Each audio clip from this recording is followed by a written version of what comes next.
Pero kaya ko lang sa inyo pinapaalala, yung mga pinagdaanan natin 3 years ago, ay dahil kahit hindi natin nakamtan yung pinapangarap nating resulta ng eleksyon, dito sa Negros Occidental, halos 45,000 votes akong lumamang.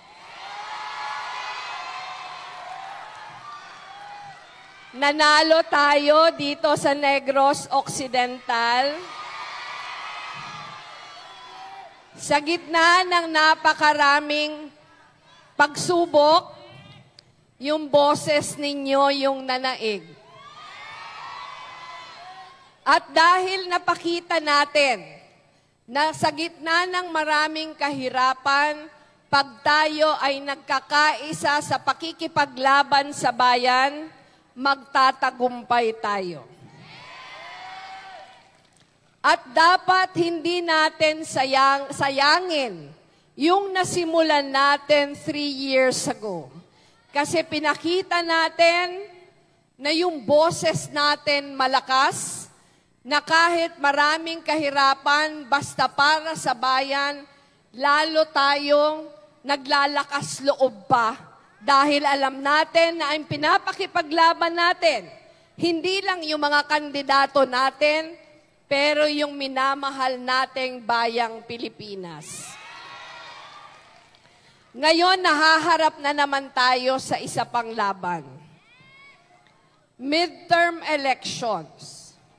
May 2 tayong kandidato sa Senado na napakahusay, napakabuti. Agree naman kayo, di ba?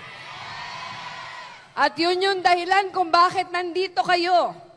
Dahil nalalaman nyo, alam nyo sa loob ng puso nyo, na pag mabuti yung tao, magpapakabuti din yung gobyerno.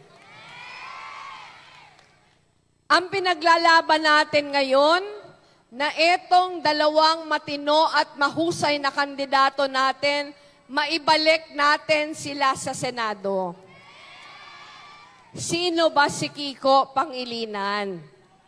Alam nyo na si Kiko, siya yung partner ko nung 2022 elections.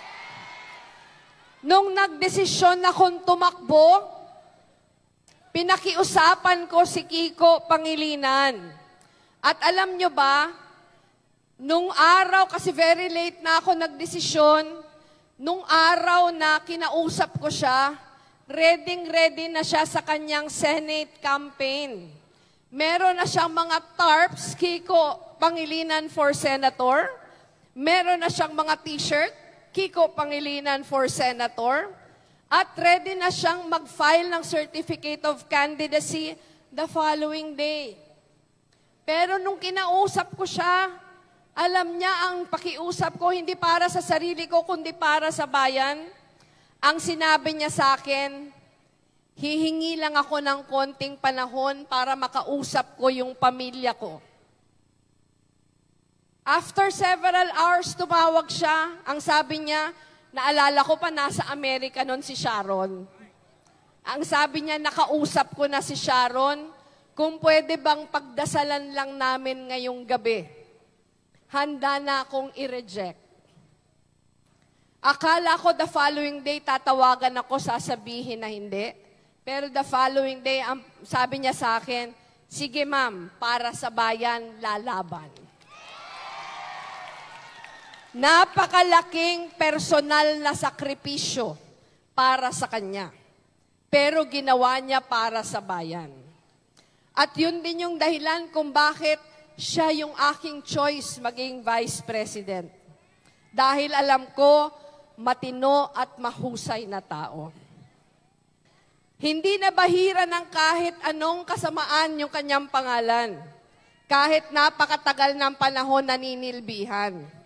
Kilala nyo naman si Kiko, di ba? Napakasimpleng tao. Wala man lang arte sa katawan.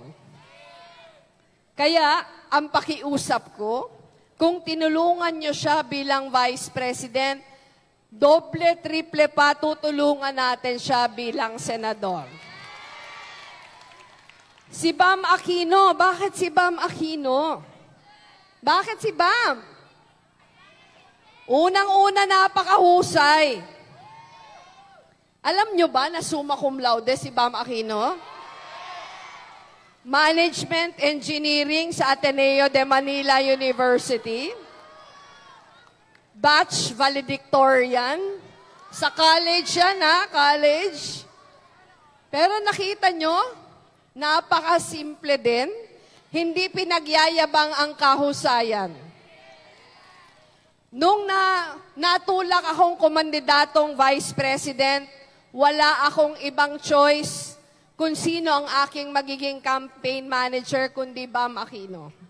Dahil alam ko mahusay at aligned ang aming mga paniniwala. Nung kumandidato ulit ako para presidente, ready na din si Bam Aquino kumandidato bilang senador. Pero nung pinag-usapan ko, sabi ko, Sen, hindi ako kakandidatong presidente kung hindi ikaw yung aking campaign manager.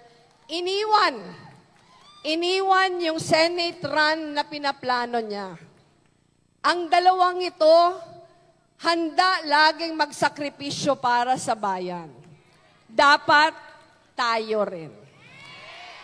Kaya yung hinihingi natin sa inyo ngayon, hindi lang iboto si Kiko sa si Bam.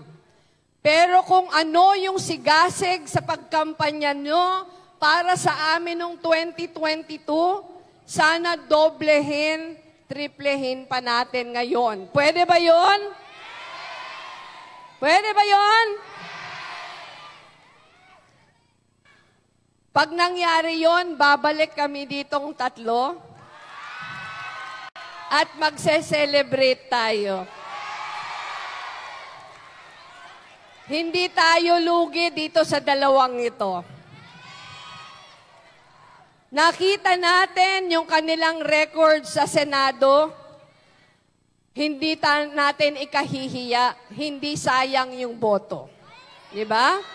Kaya ang assignment natin sa mga sarili ngayon, ikakampanya natin itong dalawang ito. Sasamahan natin ang dalawa pang matino at mahusay si Senator Risa Hontiveros sa Senado. Di ba? Nai-imagine nyo ba magkakasama sa Senado? Risa Hontiveros, Kiko Pangilinan, Bam Aquino. Nai-imagine nyo ba yon? Di ba napakaganda? Pag ganon, talaga masasabi natin, may aasahan tayo sa bansa natin.